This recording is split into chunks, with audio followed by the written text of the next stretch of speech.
여러분 아시는 것처럼 제가 아내랑 함께 주민센터 헬스장을 다니고 있습니다. 많은 헬스장이 있지만 그곳을 다니는 사실 이유는 첫 번째 목적이 있었기 때문인데요. 그곳에 이제 지역 분들이 계시니까 만나는 분들을 좀 전도하자 이 마음이었는데 굉장히 쉽지 않더라고요. 그러나 다시 또 도전해야 될 것 같다는 마음이 듭니다. 두 번째는 또 가격이 싸다. 그래서 이 두 가지 이유로 그 헬스장을 다니고 있습니다. 그 주민센터 헬스장에 터줏대감 같은 한 할아버지가 계세요. 운동 굉장히 열심히 하시는 분이거든요. 그분이 늘 이런 말씀을 하세요. 이제 옆에 있는 할머니, 아주머니들에게 죽으면 다 소용없어. 이번에도 그러더라고요. 자식 새끼 잘해줄 필요도 없고 아둥바둥 살 필요도 없어. 그냥 나만 생각하고 즐기고 살아야 된다고. 먹고 싶은 거 먹고, 하고 싶은 거 하고, 사고 싶은 거 사고, 가고 싶은 데 가고, 이렇게 사는 게 정말 잘 사는 인생이다 막 이렇게 하세요. 옆에 있는 아줌마들도 막 공감하면서 아 맞아 맞아 이러시거든요. 이분이 그래서 잘 즐기면서 사시는 것 같아요. 연세가 있으신데 막 헬스장 와서 열심히 운동도 하시고요. 여기저기 여행도 많이 다니시고 사람들이랑 어울리면서 술도 엄청 많이 드시고요. 어차피 죽으면 끝이니까 뭐 하고 싶은 거, 먹고 싶은 거, 즐기고 싶은 거 다 누리고 살아가시려고 노력하시는 것 같더라고요. 며칠 전에 운동하면서 또 막 옆에 계신 회원님들 아주머니에게 그러는 거예요. 죽으면 다 소용없어. 인생 아무것도 없어. 하고 싶은 거 하고 먹고 싶은 거 먹고 자식 새끼를 뭐 돈 주지 말고 막 그냥 살아 이렇게 말씀하시더라고요. 또 안타까운 건 다른 회원분들이 또 아주머니들이 약간 좀 귀가 좀 얇으시잖아요. 또 막 맞아 맞아 동의하시더라고요. 근데 그날 이분이 하시는 말씀을 듣는데 제 마음이 굉장히 불편하고 좀 안타깝다라는 생각이 여느 때와 다르게 좀 많이 들었던 것 같아요. 왜냐하면 이분이 가장 중요한 진리를 너무 모르고 계신다라는 생각이 많이 들었습니다. 여러분 죽으면 끝이 아니라 진짜 영원한 삶이 시작되는데 그 진리를 알 리가 없으시겠죠. 그래서 문득 들었던 생각이 내가 이 주민센터를 아내와 함께 등록했던 이유가 어떻게든 좀 전도해 보겠다라는 마음을 가졌던 그 동기가 있었는데 그 동기를 많이 잊어버리고 살았구나. 어떻게든 다시 좀 접근해서 진리를 좀 전해야 되겠다라는 거룩한 부담감이 굉장히 많이 들었습니다. 여러분 우리를 포함한 모든 사람에게는 공통점이 있죠. 이 땅에서 다 생명을 얻어 태어났고 그리고 분명히 우리는 이 땅에서 언젠가 생을 마칠 것이고 그런데 생을 마치면 끝이 아니라 반드시 영원한 삶을 시작할 것입니다. 이것은 누구도 피할 수 없는 우리가 다 겪어야 되는 과정입니다. 우리 모두의 공통점이죠. 근데 우리에게 차이점도 좀 있는 것 같아요. 이 진리를 믿느냐, 이 진리를 믿지 않느냐의 차이가 있는 것 같습니다. 누군가는 죽으면 다 끝이라고 믿는 사람이 있는 반면에 누군가는 죽으면 끝이 아니라 진짜 영원한 삶이 시작된다라고 믿는 사람이 있는 것 같습니다. 여러분은 어떠신가요? 이 땅에서 삶이 끝나면 진짜 영원한 삶이 시작된다라는 그 진리를 여러분 믿으시는지 오늘 곰곰이 여러분 자신에게 물으셨으면 좋겠습니다. 저는 한 주간 말씀을 준비하다가 정말 우리 모든 성도님들이 저희 모든 가족들이 정말 이 진리를 붙들고 살았으면 좋겠다라는 간절한 소원이 마음속에서 막 불어일었습니다. 여러분 이 진리를 믿는 것과 진리를 믿지 않는 것에 우리 삶에 엄청난 차이를 일으킵니다. 우리가 이 땅을 살아가는 목적에 대한 차이인데요. 이 땅에서 삶이 끝이라고 여기는 사람들은요. 하고 싶은 대로 그리고 혹은 세상 사람들이 누리는 방식대로 흉내내고 모방하고 살아가죠. 그런데 이 땅에서 삶이 끝이 아니라 정말 이 땅에서 삶이 끝나면 영원한 삶이 시작된다라는 걸 믿는 사람들은 반드시 이 땅에서 주님이 주신 목적을 가지고 살아가려 합니다. 여러분 우리는 태어났으니까 그냥 살아가는 사람들이 절대 아닙니다. 우리는 부모가 우리를 낳았으니까 오늘 생명에 있어서 그냥 살아가니까 그냥 살아가는 그런 사람이 되면 안 됩니다. 우리는 주님이 주신 목적을 반드시 붙들고 살아가는 사람이 되어야 합니다. 왜냐하면 주님이 우리를 향한 목적을 가지고 우리를 계획하셨고 우리에게 생명을 주셨기 때문입니다. 우리를 계획하고 이 땅에 보내신 분은요, 우리 부모님이 아니고 주님이십니다. 부모님의 몸을 통해서 부모님의 수고를 통해서 분명히 우리가 나긴 했지만 이 땅에 우리를 보내신 분은 주님이시고 우리를 향한 계획을 가지고 계신 분은 여러분 주님이십니다. 이 진리를 알고 확신했던 사람들은 이렇게 고백하는데요. 말씀을 몇 구절 볼까요? 시편 139편 13절에 이렇게 말하고 있죠. 다윗이 고백합니다. 주께서 내 내장을 지으시며 나의 모태에서 나를 만드셨나이다. 내 형질이 이루어지기 전에 주의 눈이 보셨으며 나를 위하여 정한 날이 하루도 되기 전에 주의 책에 다 기록이 되었나이다. 다윗이 뭐라고 말합니까? 주님께서 나를 모태에서 다 만드셨고 내 형질이 이루어지기 전부터 주님이 나를 보셨고 나를 생명책에 주님의 책에 다 기록해 놓으셨습니다. 고백하고 있어요. 이사야 선지자는 이렇게 말합니다. 여러분, 섬들아 내게 들으라, 먼 곳 백성들아 귀를 기울이라. 여호와께서 태에서부터 나를 부르셨고 내 어머니의 복중에서부터 내 이름을 기억하셨으며 라고 말하고 있습니다. 주님께서 다 알고 계셨다는 거예요. 다 기억하고 계셨다라고 말합니다. 우리 한 절 더 볼까요? 예레미야는 이렇게 선언합니다. 내가 너를 모태에서 짓기 전에 너를 알았고 내가 배에서 나오기 전에 너를 성별하였고 너를 여러 나라의 선지자로 세웠노라. 주님께서 이렇게 자신에게 말했다고 고백하고 있습니다. 모태에서 짓기 전부터 하나님이 알고 계셨대요. 배에서 나오기 전에 너를 성별하였고 너를 선지자로 내가 이미 세웠다라고 말씀하고 계십니다. 바울은 갈라디아서를 통해 이렇게 말합니다. 내 어머니의 태로부터 나를 택정하시고 그의 은혜로 나를 부르신 이가. 여러분, 하나님은 우리 부모의 태 형성되기 전부터 우리를 알고 계셨고 보고 계셨고 계획하고 계셨다라고 분명히 말하고 있습니다. 우리는 하나님이 계획하셨고 하나님이 기억하셨고 하나님이 만드셔서 우리를 이 땅으로 보내주신 존재들입니다. 그리고 이것이 끝이 아니죠.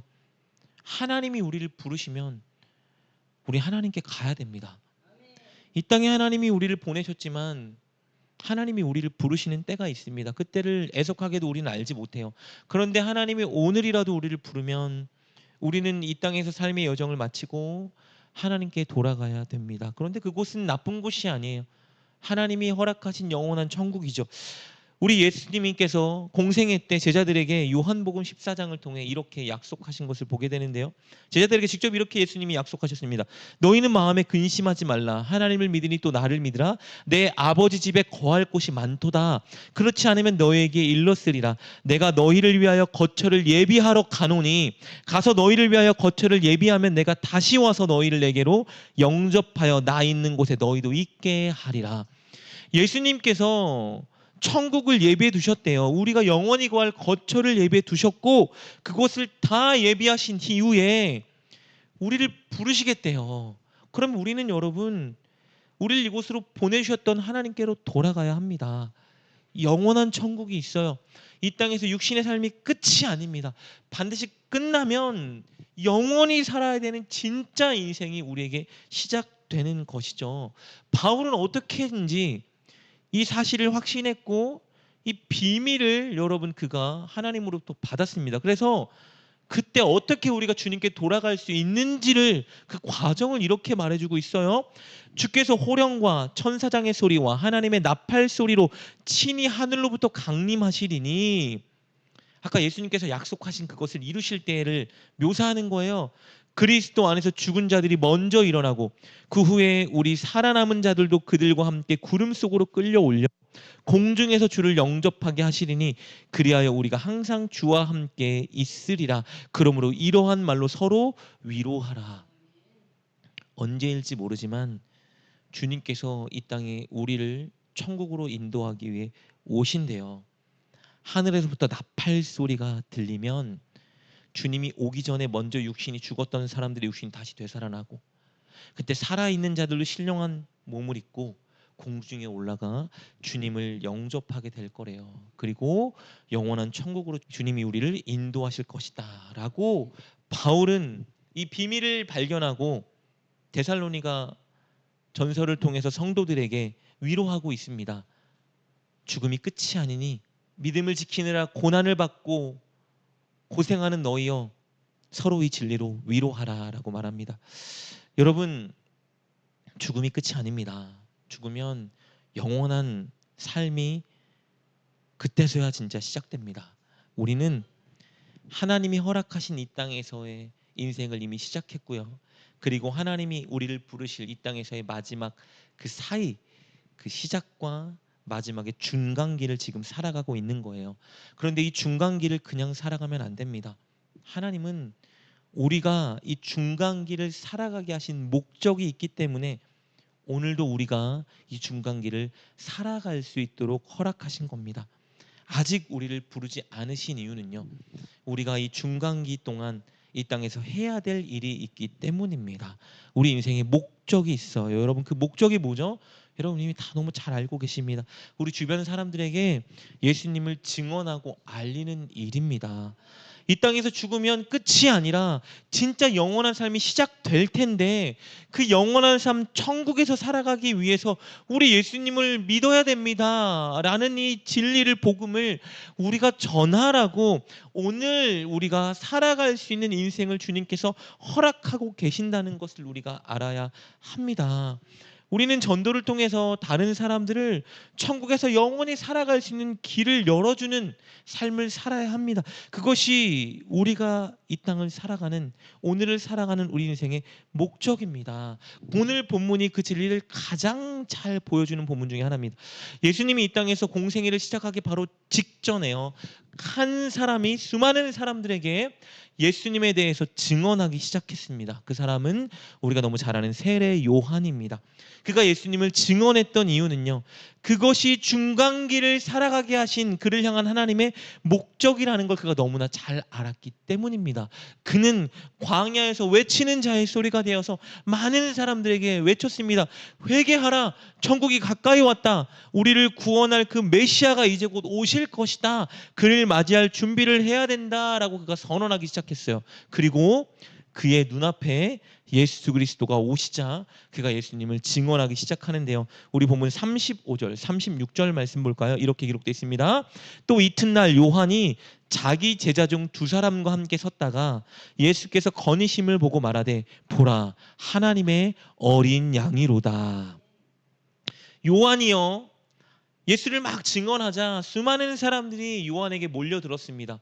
저가 하나님이 보내신 선지자다. 저의 메시지를 보니 힘이 있고 하나님의 은혜가 있다. 저를 따르자라고 하면서 많은 제자들이 그에게 몰려들었어요. 그런데 제자와 함께 있던 그때에 제자들을 향해 예수님을 보고 선언했습니다. 보라, 하나님의 어린 양이로다. 여러분, 어린 양이라는 표현 잘 아시죠? 어린 양은요, 이 땅의 모든 사람들의 죄를 대신해서 죽으실 메시아, 즉 구원자를 의미하는 말입니다. 더 쉽게 말하면 예수님이 우리에게 이 땅에서의 죽음 후 영원한 삶, 그 천국을 살아가게 하실 구원자라는 의미죠. 세례 요한이 이것을 증언했어요. 여러분, 그러자 어떤 일이 일어났는지 보세요. 37절 말씀이죠. 두 제자가 그의 말을 듣고 예수를 따르거늘. 여러분, 세례 요한을 따르던 제자들이요, 요한의 예수님을 향한 증언을 듣고 이제 세례 요한을 떠나 예수님을 따르기 시작했습니다. 여러분, 요한 입장에서는 서운한 일인가요? 나를 따르겠다고 나에게 몰려들었던 제자가 내가 예수 그리스도를 증언하자 나를 두고 예수님을 따르기 시작했어요. 요한은 서운했을까요? 아니요, 서운하지 않았습니다. 왜냐하면 그게 그 자신의 사명이었기 때문이에요. 오히려 자기 제자들이 이제 영원한 생명을 주시는 진짜 메시아를 따르기 시작하니 그것이 그의 기쁨이 되었을 것입니다. 왜냐하면 자신의 이 땅을 살아가는 목적이 이루어지고 있으니까요. 그래서 두 요한의 제자가 이제 예수님을 따르는 예수님의 제자가 된 거예요. 그들이 예수님을 따르자 예수님이 그들을 받아주셨습니다. 그리고 하루 동안 깊은 교제를 나누셨어요. 우리 38절, 39절 볼까요? 이렇게 기록되어 있죠. 예수께서 돌이켜 그 따르시는 것을 보고 물어 이르시되 무엇을 구하느냐? 그 두 제자들에게 물은 거예요. 그들이 대답합니다. 이르되 랍비여, 어디 계시오니까 하니 예수께서 이르시되 와서 보라. 그러므로 그들이 가서 계신 데를 보고 그날 함께 거하니 때가 10시쯤 되었더라. 그들이 요한을 떠나 예수님을 따라 함께 거했습니다. 그리고 그들은 이제 예수님의 12제자 중에 바로 두 제자가 되었어요. 그런데요, 여러분. 예수님을 만나고 예수님과 교제한 이 제자들이 곧이어 무엇을 하나 한번 볼까요? 우리 40절부터 42절 연이어 기록된 말씀을 보겠습니다. 요한의 말을 듣고 예수를 따르는 두 사람 중에 하나는 시몬 베드로의 형제 안드레라. 그가 먼저 자기의 형제 시몬을 찾아 말하되 우리가 메시아를 만났다 하고 데리고 예수께로 오니 예수께서 보시고 이르시되 내가 요한의 아들 시몬이니 장차 게바라 하리라 하시니라. 여러분, 세례 요한의 제자였다가 예수님을 따른 예수님의 제자가 된 두 사람 중에 한 사람의 이름이 우리가 잘 아는 안드레입니다. 시몬 베드로의 형제예요. 그가 예수님을 만나고 따르기로 결정하고 난 이후에 그가 가장 먼저 한 일이 무엇인지 아세요, 여러분? 자기 형제 시몬을 찾아가 예수님을 증언한 일입니다. 즉 무엇을 했냐면 전도했어요. 여러분, 이 41절 말씀 보면 이렇게 기록되어 있잖아요. 그가 먼저 자기 형제 시몬을 찾아 말하되. 그런데 이걸요, 원어로 보면요, 원어 헬라어로 보면요, 가장 먼저 나와 있는 단어가 뭐냐면요, 찾았다라는 단어가 가장 먼저 문장 앞에 나와 있어요. 원래 여러분, 문법을 제대로 발현하면 찾았다가 나오면 안 돼요. 그런데 요한복음을 기록한 요한이 찾았다라는 말을 41절 맨 앞에 딱 기록해 두었어요. 강조하고 싶은 거예요. 뭐를요? 안드레가 예수님을 만나고 인격적으로 교제한 이후에 가장 먼저 한 일이 무엇인지를 독자들에게 말해주고 싶은 거예요. 가장 먼저 한 일이 뭐예요? 찾았다라는 거예요. 형제를 찾아갔다라는 거예요. 왜요? 자신이 만난, 자신이 교제한 예수님이 우리가 그토록 기다리던 메시아라는 사실을 발견하고 견딜 수가 없는 거예요. 이 좋은, 너무 놀라운 소식이 자기 혼자만 누릴 수 있으면 되는 소식이 아니라 내가 사랑하는 내 형제에게 전해야 된다는 소식이라는 것을 그가 깨달은 것이죠. 그래야 가장 먼저 무엇을 합니까? 시몬에게 찾아가서 이 소식을 알린 거예요. 그를 예수님께로 인도하여 데리고 왔습니다. 뭐 한 거예요? 전도한 것이죠. 그리하여 시몬이 예수님께로 와서 예수님을 만난 겁니다. 그래서 그가 우리가 잘 아는 베드로가 될 수 있었던 거예요.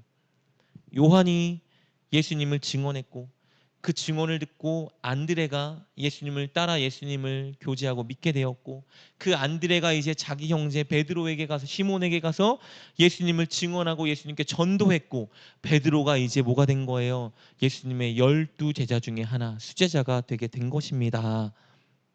그리고 여러분, 그 다음 날 있었던 일을 볼까요? 예수님은 이제 빌립이라는 사람을 찾아갑니다. 그리고 그를 부르세요. 그를 제자로 부르신 것이죠. 빌립이 안드레와 베드로를 따라 자신을 부른 예수님께 나아갔고 예수님과 교제했습니다. 그리고 그 이후에서 무엇을 했는지 한번 보겠습니다. 우리 43절 44절입니다. 이렇게 기록되어 있죠. 이튿날 예수께서 갈릴리로 나가려 하시다가 빌립을 만나 이르시되 나를 따르라 하시니 빌립은 안드레와 베드로와 한 동네 베세다 사람이라. 만났어요, 예수님을. 그 이후에 그가 무엇을 하는지 봅시다. 45절 46절입니다. 빌립이 나다나엘을 찾아 이르되. 여러분, 똑같죠? 안드레가 한 일과 똑같은 일이 그대로 기록되어 있습니다. 모세가 율법에 기록하였고 여러 선지자가 기록한 그 일을 우리가 만났으니 요셉의 아들 나사렛 예수니라. 나다나엘이 이르되 나사렛에서 무슨 선한 것이 날 수 있느냐? 빌립이 이르되 와서 보라 하니라. 45절 말씀을 원어로 보면 놀랍게도 가장 문장 앞에 등장하는 단어가 여러분 아시겠죠? 찾았답니다. 동일하게. 뭘 말하고 싶은 거예요, 요한이? 예수 그리스도를 만난 빌립이 예수님과 교제한 후 가장 먼저 한 일이 무엇이냐? 찾아갔다라는 거예요. 누구를요? 나다나엘을 찾아갔다라는 겁니다. 내가 만난 예수님이 바로 그이가 우리가 그토록 기다리던 메시아다. 이 소식을 전하지 않고는 견딜 수가 없었던 겁니다. 그래요, 가장 먼저 했던 일이 무엇이냐면요, 자신이 사랑하는 친구 나다나엘을 찾아간 것입니다. 예수님을 소개하고자 했기 때문이에요. 나다네엘이 이렇게 말합니다. 나사렛에서 무슨 선한 것이 날 수 있어요? 이런 촌동네에. 그러자 빌립이 포기하지 않고 말하죠. 와서 봐. 와서 봐. 그분이 진짜 메시아야. 그리하여 나다네엘을 어떻게 합니까? 예수님께로 인도하여 가는 거예요. 전도했습니다. 그리고 나다네엘도 예수님과의 교제를 통해서 예수님이 진짜 하나님께서 이 땅에 보내주신 메시아라는 진리를 깨닫게 됩니다. 우리 49절 말씀 볼까요? 나다네엘이 대답하여 라삐여, 당신은 하나님의 아들이시오, 당신은 이스라엘의 임금이로소이다 라고 고백하고 있습니다. 여러분, 요한복음 1장은 지속적으로 중요한 메시지 하나를 강조하고 반복하고 있는데요. 그것은 증언하다, 전도하다입니다. 세례요한이 예수님을 증언하자 세례요한의 두 제자가 예수님을 따라 영생을 얻게 되었습니다. 그리고 그 두 제자 중에 안드레가 가장 먼저 무엇을 합니까? 형제 시몬에게 찾아가 예수님을 증언하고 전도했습니다. 그러자 베드로가, 시몬이 예수님을 영접하고 그가 예수님의 12제자 중에 수제자 베드로가 되게 된 것입니다. 예수님이 빌립을 부르셨습니다. 빌립이 예수님을 만난 후에 가장 먼저 한 일은 나다네엘에게 찾아가 예수님을 증언하고 그를 전도한 일입니다. 그러자 나다네엘은 예수님을 따르는 예수님의 제자가 되었습니다.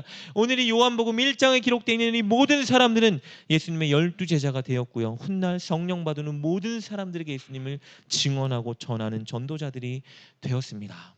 여러분, 오늘 본문이 우리에게 말해주고자 하는 교훈은 무엇일까요? 우리 인생의 목적은요, 예수님을 증언하고 사람들을 전도하는 일이 되어야 된다는 교훈을 우리에게 주고 있는 것입니다. 오늘 본문에서 예수님을 만난 자들, 예수님이 진짜 구원자라는 것을 깨달은 자들이 하나같이 한 일은 무엇이냐면요, 예수님을 증언하고 사람들을 전도하는 일이었습니다. 왜요? 그것이 그들의 삶 가운데에 그들을 만나주신 주님께서 주신 목적이라는 것을 깨달았기 때문입니다. 이것은 이들뿐만 아니라요, 요한복음에 계속해서 이제 만나는 사람 모두가 동일하게 하는 일로 기록되어 있는 것을 우리가 보게 됩니다. 여러분은 예수님을 인격적으로 만나셨습니까?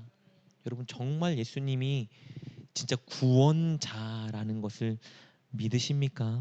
만약에 여러분이 예수님을 인격적으로 정말 만났다면, 여러분 예수님을 진짜 구원자라고 하는 것을 믿는다면, 여러분 오늘 한 가지 질문 앞에 우리가 좀 서야 될 것 같습니다. 왜 예수님을 증언하지 않고 전도하지 않고 있는가라는 그 질문 앞에 우리 솔직히 좀 서야 될 것 같습니다. 만약에 우리가 예수님을 정말 인격적으로 만났다면, 예수님이 살아계신다는 걸 우리가 정말 믿고 확신한다면, 우리가 정말 예수님을 믿어야만 영원한 천국에 갈 수 있다는 걸 믿는다면, 어찌 우리가 사랑하는 사람들, 소중한 사람들, 주변에 있는 사람들에게 전도하려고 노력하지 않고 있을까요? 왜 우리는 어떻게 전도해야 될까 고민하고 있지 않을까요? 왜 우리는 전도해야 되는데 못하는 우리를 보면서 답답해하고 막 가슴치고 힘들어하지 않고 있을까요? 왜 우리는 전도하지 못하는 우리를 보며 하나님께 용기를 좀 달라고 간절히 기도하지 않고 있을까요? 여러분, 이 질문 앞에 우리 좀 솔직히 서야 될 것 같습니다. 예수님은 여러분 너무 잘 아시는 지상 명령이라고 하죠. 우리 모든 믿는 자들에게 주신 그 명령, 뭐라고 말씀하셨죠? 우리 마태복음 28장 19절 20절 이렇게 말씀하셨잖아요. 너희는 가서 모든 민족을 제자로 삼아 아버지와 아들과 성령의 이름으로 세례를 베풀고 내가 너희에게 분부한 모든 것을 가르쳐 지키게 하라. 여러분, 우리 다 알죠? 이것이 우리에게 주신 지상 명령이라는 거 우리 이미 다 알고 있지 않습니까? 우리 인생의 목적이 전도라는 거 우리 모르는 사람 아마 없을 거예요. 근데 왜 우리는 전도하고 있지 않죠, 여러분? 이 질문 앞에 우리가 좀 서야 될 것 같아요.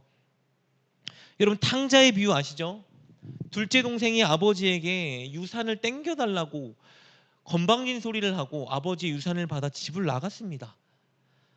아버지는 늘 둘째 아들이 돌아오길 기다리고 있었죠. 둘째 아들보다 아버지 마음을 더 아프게 했던 사람은 첫째 아들이었습니다. 아버지와 늘 함께 집에 있으면서 아버지가 뭘 원하는지를 몰라요.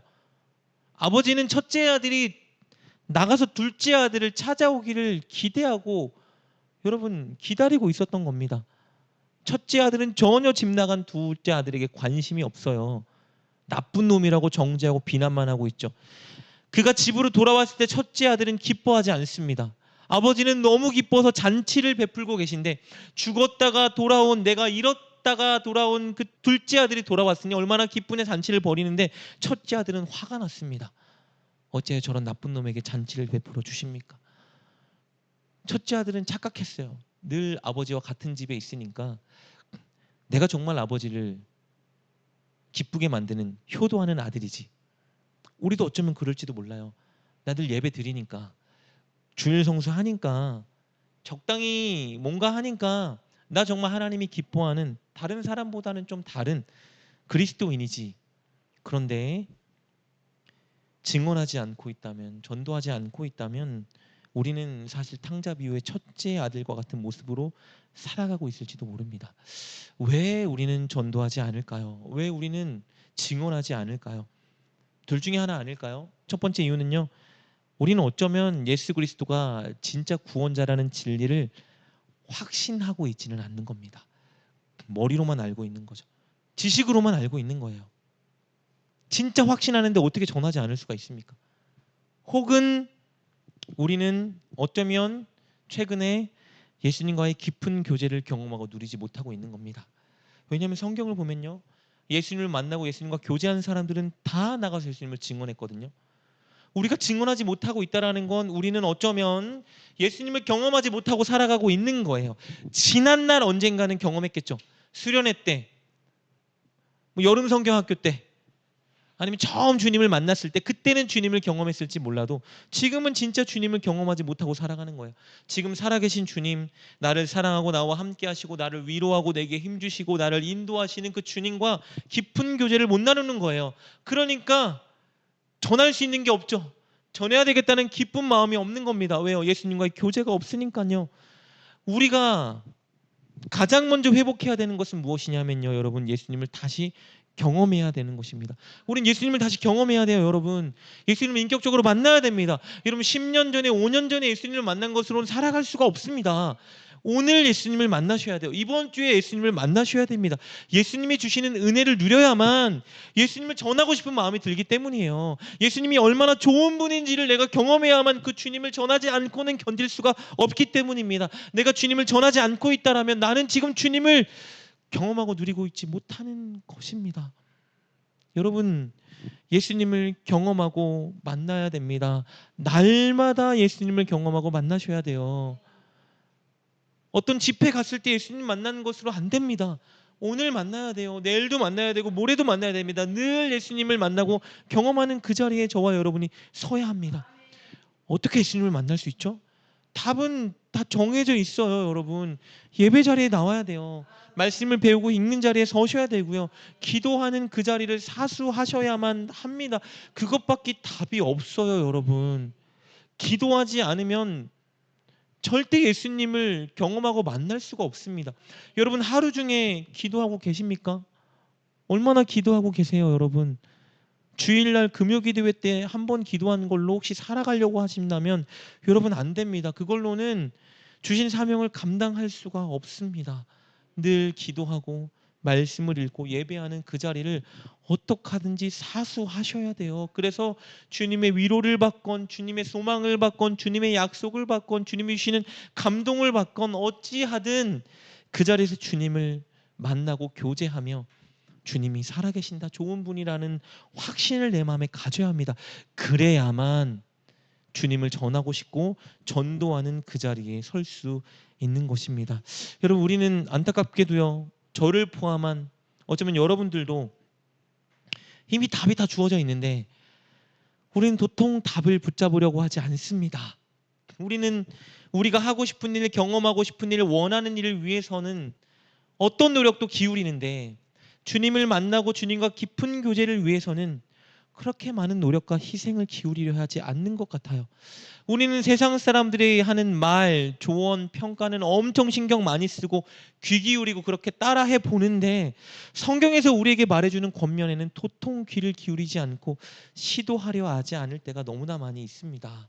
그래서 우리는 교회는 나오는데 예배는 드리는데 인생의 목적이 주님을 증언하는, 전도하는 일이 되지 않고 있어요.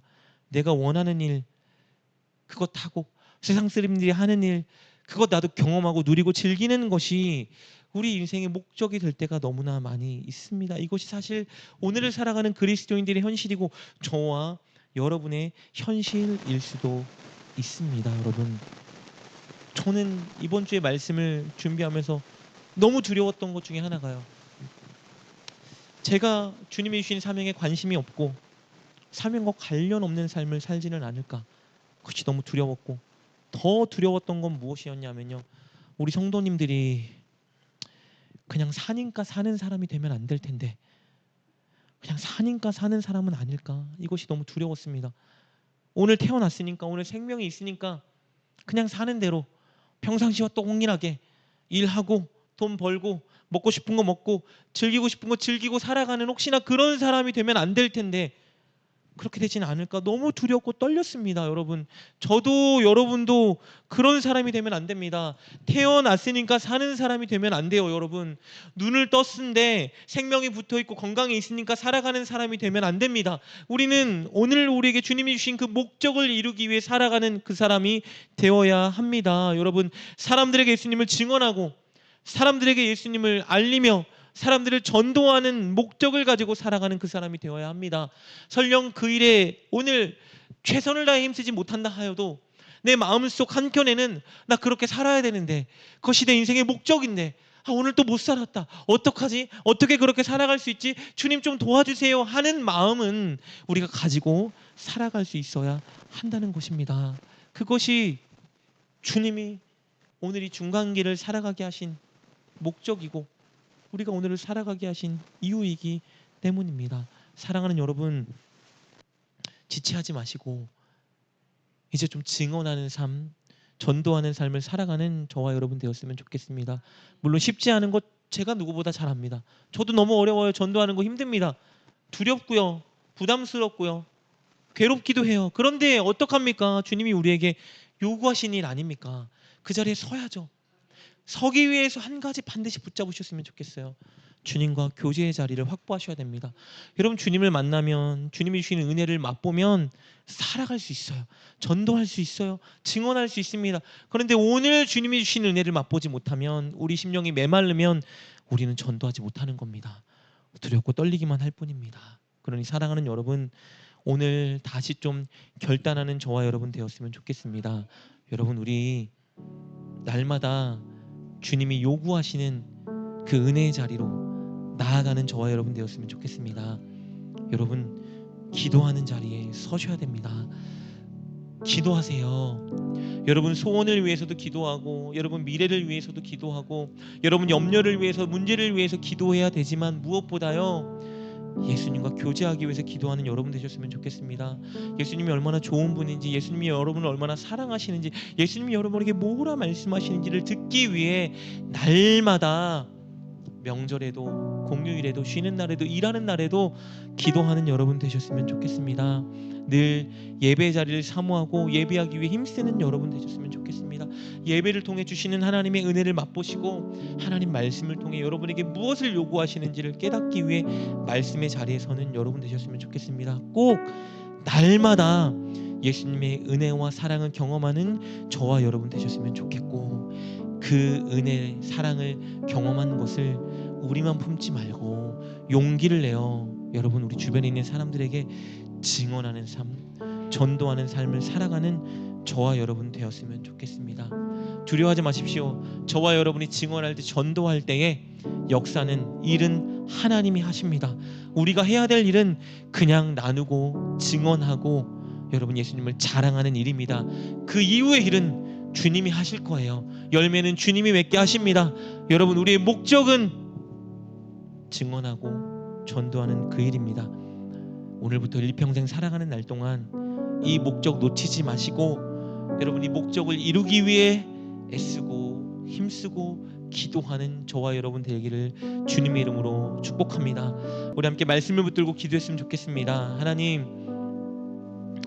우리 인생의 목적이 분명히 있는데 그 목적을 아는데 하나님 그 목적을 늘 외면하고 살았습니다. 증언하지 않고 전도하지 않고 살았던 우리의 연약함을 용서해 주시옵소서. 오늘 다시 결단할 때에 주님 꼭 주님을 증언하고 전도하는 우리가 되게 도와주시고, 그러나 연약하여 우리 힘으로 안 되오니 하나님 늘 전도하지 않고는 견딜 수 없는 은혜를 우리가 맛보고 살아가게 하여 주시옵소서.